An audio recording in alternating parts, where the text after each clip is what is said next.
Welcome to the Multifamily Deal Structuring Monday. Today, our guest is Eric Upchurch. Eric is an Army Special Operations veteran who grew up in central Iowa. Before attending college in California, he has a passion for educating the military community on how to create long-term wealth through real estate investing, while personally investing across the country for the last 14 years. Eric serves as a co-founder of Active Duty Passive Income, ADPI, and is a senior managing partner with ADPI Capital. Most recently, Eric's team has partnered on a nationwide, first of its kind, 100% employee-owned mortgage branch, real estate brokerage, as well as an insurance company, all with the goal of serving the ADPI community of military real estate investors. So Eric's portfolio and related experience are he's a GP on 576 doors and a limited partner on 575 doors. So involvement in over 62 million worth of multifamily assets with experience in sourcing, capital raise, risk capital, asset management, and as a guarantor or KP. He co-authored the Amazon #1 best-selling book, Military House Hacking. He's an accredited investor and interviewed Grant Cardone, Jocko Willink, Robert Kiyosaki, and Medal of Honor recipient Florent Groberg, and more amazing influencers. Eric and his team have partnered with Veterans Community Project to build tiny homes for homeless veterans. The nonprofit builds permanent structures in these communities with the aim to end veteran homelessness this decade. The ADPI team donated their first home to this cause in October of 2020. In May 2019, with the ADPI team, Eric founded ADPI Helps, helping everyone live post-stress, which is a PTSD, addiction support, and personal professional development group for veterans. The aim is simple: save one life. This is accomplished through monthly Zoom calls, blog participation, and private communication as an instant walkie-talkie style lifeline. Eric's personal mission statement is to educate, empower, and to help people grow.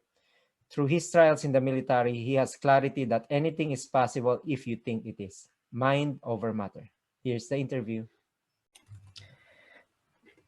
Hi, Eric. Welcome to the Multifamily Deal Structuring Monday, where we will discuss all about your first GP multifamily transaction. Thank you for joining us here in the show. Thanks for having me. I appreciate it. Yeah. So tell us about yourself. So I grew up in the Midwest, moved to California for college, and then after college enlisted in the Army. And I could have chosen to be an enlisted member, or an officer, but I chose to be an enlisted member because it paid off 100% of my college debt. And then served in special operations in the Army for 6 years, got out, moved back to the Bay Area, and started with a VA loan and started house hacking throughout the San Francisco Bay Area. So, okay, yeah, that's good. So at least you have a real estate experience, like through house hacking prior to multifamily. Yeah, and I didn't really know what exactly I was doing at the time. I didn't know about the term house hacking or anything. I was just buying a house and watching it. And in the Bay Area in 2012, the market was appreciating quite rapidly. So we were able to buy and hold, or buy and renovate our own personal homes. We did that 3 times, just moved around the San Francisco Bay Area. And each time we moved, obviously either forcing appreciation or through market appreciation, we're kind of, that's kind of our capital building phase. And then I had a buddy from college who was syndicating multifamily, and his partner was actually just on Rod Cleef's episode 500, Keith Wasserman of Gelt. And that was my first investment as a limited partner was with Gelt, and it was a 439 unit mobile home or pad mobile home park portfolio. But again, that was just kind of the very beginning. Had some cash to invest, didn't really know what to do, so I was reaching out to people saying, who do I know that knows something in the industry? And Damien was a college friend, and so reached out to him, and here we are. That property is actually about to go full cycle. It's under contract. Due diligence is about to close out this week, and hopefully we'll get that sold. So. Oh, perfect. Then, how did you end up in multifamily?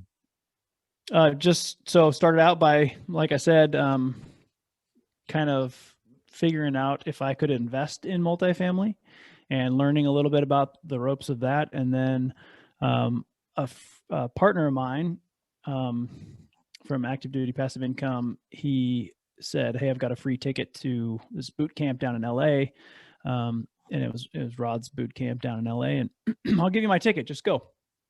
So I went, and I my eyes were wide open looking around the audience and just going, holy cow, if these people can invest, so can I. So if they can do it, why can't I? And then, fast forward, joined his coaching program, and, about a year later, I started buying apartments. Okay, nice. Then, any limiting belief that you have, and how were you able to overcome it and get to your first deal? Yeah, so you always have limiting beliefs of like, I can't do that. I'm just a kid from Iowa, or I'm just a person from here, or whatever. And then even now, it's why am I on podcasts? How is that possible? How, so self-talk is important. And so the way I push through those things is I say, I have my vision board in front of me that says, I am an influencer. I am an inspiring leader and generous giver who never quits, who empowers others to succeed. And so I'm telling myself, you are. I am as much as possible. And that really does help your psyche kind of push through the limiting beliefs that may otherwise impede your progress. And there's no reason for it. I mean, the things that I want are on the other side of any kind of fear and reservation. So it's my job to just get educated and take actionable steps forward every single day. Yeah. I think that's a good point to our listeners. Like, if you are scared or you have fear, like try like every morning do this positive affirmations that say it to the universe. Then right. So shall it be. Yes, sir. Okay, so let's jump into your first deal in multifamily. What's the source of this deal?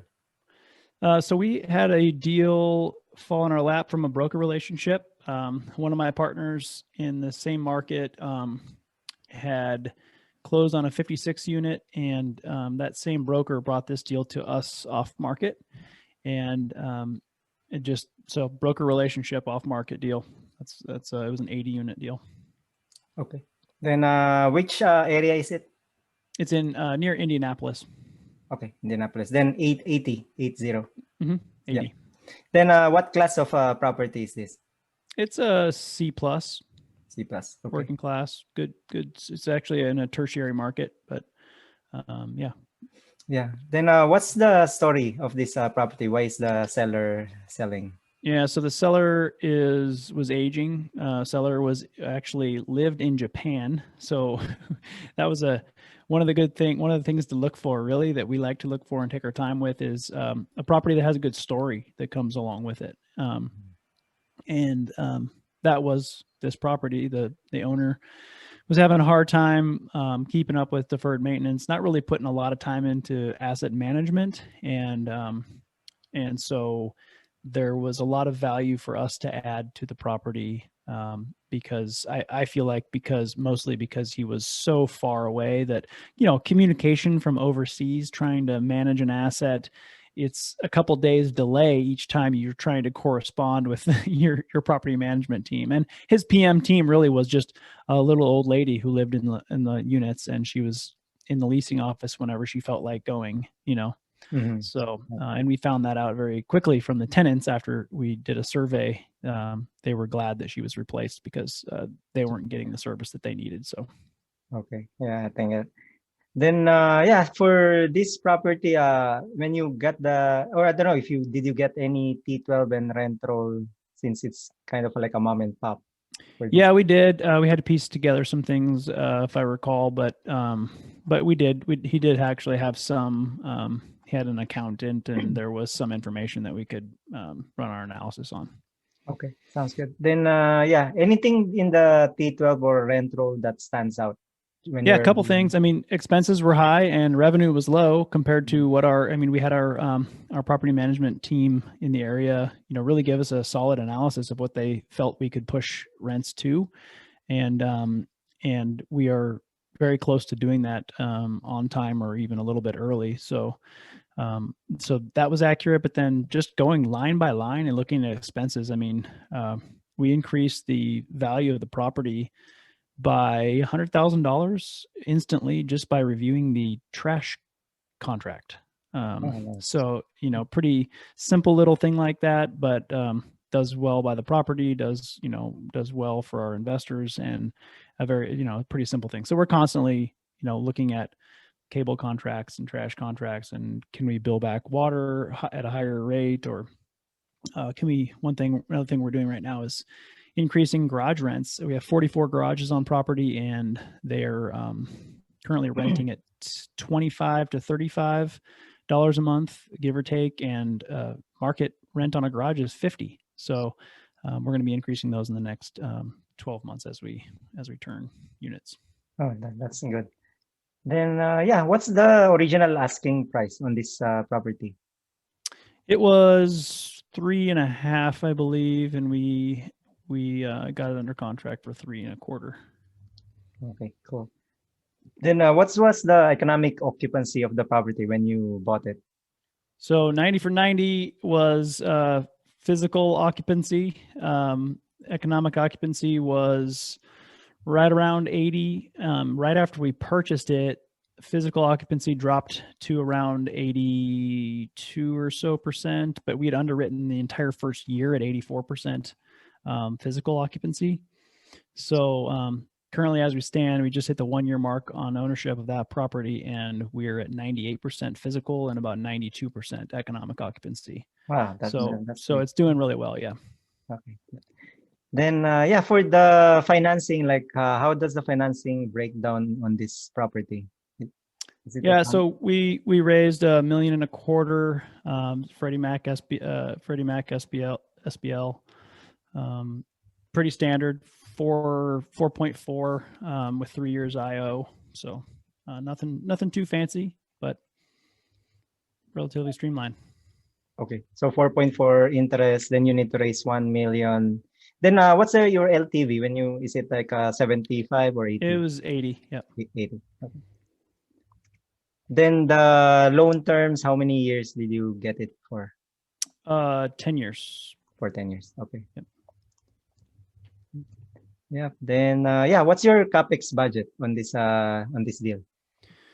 Well, let me call my underwriter real quick, and just kidding. We had actually planned on putting about I believe it was $4,000 into. They didn't need a lot, although there were some units that, believe it or not, this is a 70s property, mid 70s property, and some of the units still had the original mirror walls on them. So in talking to the tenants, that was one of the requests, was that they remove the mirrors off the walls in the dining room, which is really funny.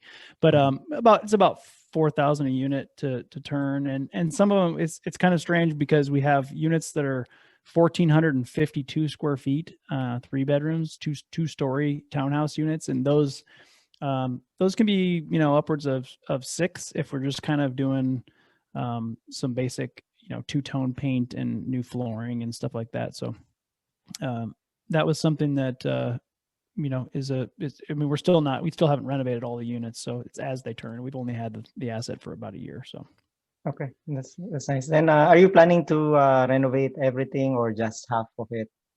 Yeah, we're going to renovate all the units as they turn. Okay. I say all of them within reason. Some of them don't really need much we're not going to over renovate, I guess is the point. Okay. They don't need granite countertops in this area. We are going to put in a dog park. We were actually planning on doing that in the spring, but then what happened? We're stuck in a pandemic. So dog park and new playground are going in hopefully this spring. So it got delayed a year, but. Oh, that's nice. Then so I guess you already touched on the business plan. Then this is a syndication deal, right? Right. Then Yeah, what's the investor split on this? So this is a 506C, and it is a 70/30. 736 straight. Is there a pref or no? 7 pref. 7 pref. Okay.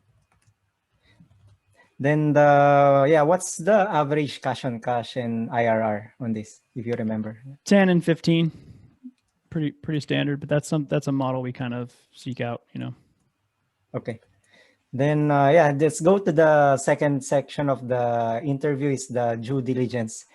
What's the different due diligence that you have done on this deal?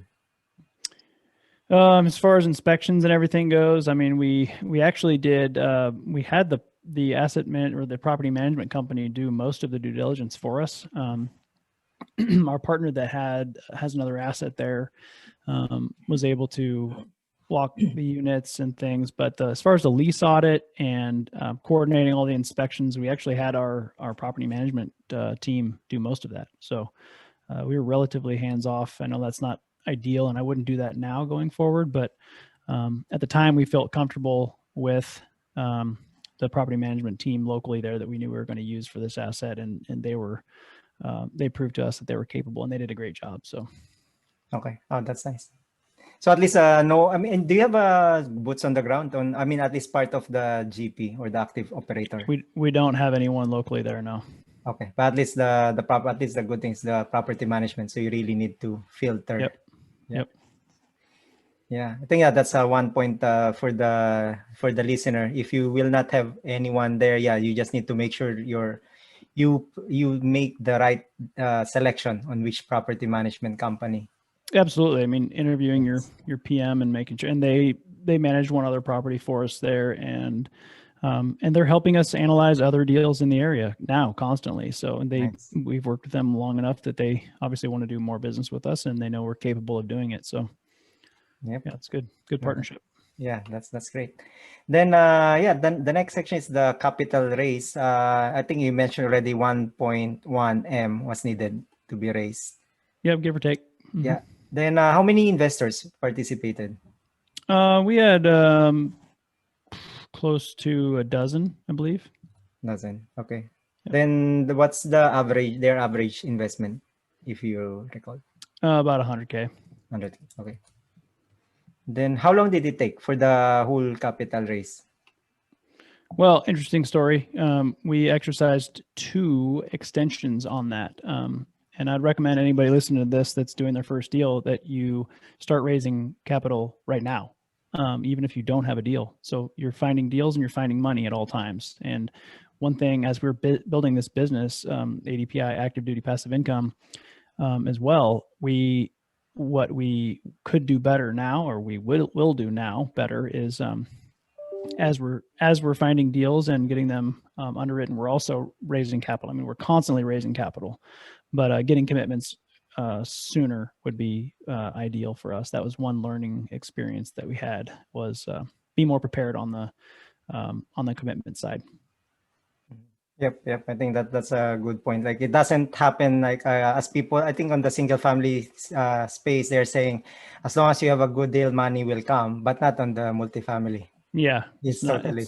It's still herding cats. I mean, to get somebody to wire you $100,000, yes.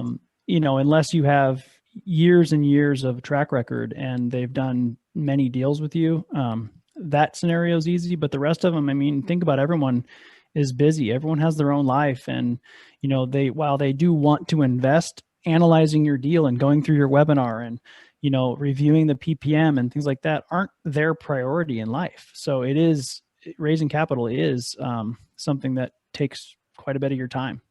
Mm-hmm. Yeah, totally agree. And especially during COVID. So that's another thing. It's like everyone's a little bit skittish. There's tons of money out there, but everyone's, I'm actually a good example of this too. Someone came to me and said, hey, I've got it's actually a flip, and I've lent some private money in the past on some flips, and he's willing to pay a very high interest rate if I would fund that deal. And I just came back today and said, I'm going to wait to see what happens the remainder of the year. And, I'm not, I'd rather sit on cash right now and wait to see what happens, as the next several months move on. So, and that those opportunities will be there. So multifamily investors are also seeing, a little bit of that of just, I don't know what the future will hold from investors. So. Correct. Yeah, and also there's a change in president, right? So that we don't know Exactly. what the market will react on. Yeah. Yep. Okay. Then so going next is the closing section. So how much was the closing cost roughly on this deal? Oh man, you're gonna hit me with a question. I do not remember what the closing costs were. So yeah, Okay, I'm gonna have to say, I'll fill in the blank afterwards. I'll get back to you on that one. Don't recall.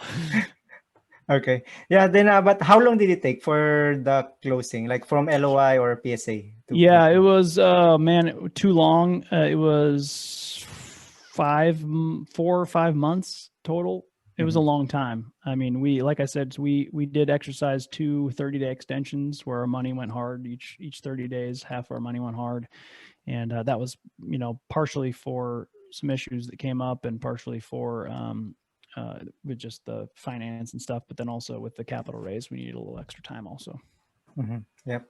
Oh, and also I think for everyone too, like one thing based on the past interviews or episodes in the show. So if you will have your PSA, make sure you have that extension extension built into your PSA so that there's no kind of going back and forth with the seller. Then, because I think the problem with this is like if ever, let's say the seller they doesn't like it or something, then all your hard, I don't know too, like the hard money, then it might go hard on you. Yeah, and a lot of people, if you're talking to an audience of people who are just getting started, it's a good idea to say, you don't need to be that guy who has your money go hard day one. And maybe 5 years down the road or 3 years down the road, or whenever you get plenty of experience and plenty of capital and confidence and all the things you need, your teams are built out perfectly and your systems are good, then you can do that hard money down day one. But we don't play in that arena. We don't need to right now. So our money is not hard until we exercise an extension. And I also recommend in the LOI and subsequent PSA that people say 45 business days for due diligence. So 45 business days to close is something that if they don't catch the word business, you get a few extra weeks out of it. So, and most of the time they will, but it just gives you a little bit extra time, if you're not counting those weekends. Oh yeah, for sure. Yep. And then, I think let's go to the last section of the show where I ask every guest these final 5 sizzling questions. Okay. So the question number 1, any lessons learned that you want to share from deal analysis, due diligence, capital raise, the whole 9 yards? Yeah. The number 1 thing I mentioned already, which is always be raising capital. You need to have soft commitments right now before you find your deal. And you do that by providing your investors or potential investors with sample deal packets, which are not complicated to create, and they're out there. You can probably find them on the internet, or subscribe to someone else's email list and see what their sample deal packages look like, and just copy what they're doing. I mean, there's nothing, just make it your own, and put your own logos and stuff on there. But you can see very easily and quickly what that needs to look like, and you can start raising capital now. What I just mean by that is, getting commitments in your database. Yep. Then, and the second question is, any recommended books? Actually, I'm reading one now today. I just started this one. It's called, it's by Harry Dent, What to Do When the Bubble Pops. I think that one will be interesting to see. He came on a mastermind that I'm in and talked to us, and he said there isn't a chance in hell that 2021 is going to end up positive. So he's predicting a depression style downturn next year, about a year from now. So we'll see. He thinks it'll be short lived, but so anyway, that's a book that I don't know if I could recommend it yet because I haven't gotten through it, but and then for any military members, our book, Active Duty Passive Income's military house hacking book. That's on Amazon, or you can get it free on our website as well. And then, man, I've got a whole list of books. I mean, Extreme Ownership, Can't Hurt Me. There's so many of them. Okay. Yeah, sounds good. Then, yeah, the third question is any recommended podcast or YouTube channel that you are listening to and would recommend? My kids and I watched Dude Perfect. So if you're watching this and you didn't say real estate related podcast, so I'm going to go with this. It's just a funny kids sports video type YouTube channel. But anyway, then there's just started Free Range American. It's the Black Rifle Coffee guys. Thought that was kind of cool. Listened to a couple episodes of theirs. And we've got a great podcast, Active Duty Passive Income. Had a lot of amazing guests: Jocko Willink, Medal of Honor recipient Flo Groberg, Grant Cardone, tons and tons of names. So check that one out too. Yeah, for sure. Then and then the fourth question is: this is the time to promote yourself. What's your acquisition criteria for multifamily? So that in terms of location units, so that people let you know. Where our sweet spot is 1 to 200 units in the Indianapolis market. And it could be B or C class, mostly C class, C plus. That's it. Okay. Then, yeah, what's the best way to contact you? You can get me, actually my email is eric@activedutypassiveincome.com. You can get me at Real Eric Upchurch on Instagram. I'm all over Facebook, or ericupchurch.com. Yes, yeah. So I will put all the books, the YouTube channel, or the podcast that and also this criteria, and also Eric's contact information in the show notes. Perfect. Love yeah, it. and also before ending, I know I think this is a good time also to let everyone know the project that you have. I think for veterans, because that's really like a good project. So this is the time, like maybe mention to everyone like what's that project all about. Yeah, so my deep-rooted why, anyone who's listening to this and wants to get into real estate investing, you need to go at it with a purpose, a deep-rooted purpose and a why. And mine is with the memory and pride. I do this for the memory and pride of those who've gone before me, for they loved to fight, fought to win, and would rather die than quit. So my brothers and sisters who are no longer here, brothers and sisters in arms. And so that's my passion. That's the thing that drives me. And then the next step is, what can we do in this real world to make a difference? Because if we can, we should. And so every night there are 38,000 homeless veterans on the streets in the U.S. And I believe that they all deserve at least a roof over their head. So we raised enough money to donate a house to Veterans Community Project. And they have several communities that are standing up. One's done in Kansas City and is very successful. And then they have Longmont, Colorado, Tulsa, Oklahoma, St. Louis, Missouri, and several other cities about ready to follow. But we're going to end veteran homelessness this decade in the U.S. So if you know somebody who has a giving heart, who wants to donate to a nonprofit, if they need tax benefits or whatever it is, connect with me and I'll connect you with Veterans Community Project over there. Yeah. Thanks for that, Erica. And thank you for your service. Yeah, absolutely. Yeah. So I think for everyone, especially, I think if this YouTube channel is being listened to by experienced investors, or if you're looking to kind of find a way to give back to the community, so this one way. So contact Eric, because it's really like a good project. Like a lot of homeless people are out there, especially veterans. Like they don't deserve it. Like they serve the country, then they will just end up in the streets, which is not good. Yep. Okay. Thanks a lot, Eric, for your time. Appreciate it. Thank you for having me. Okay, thanks.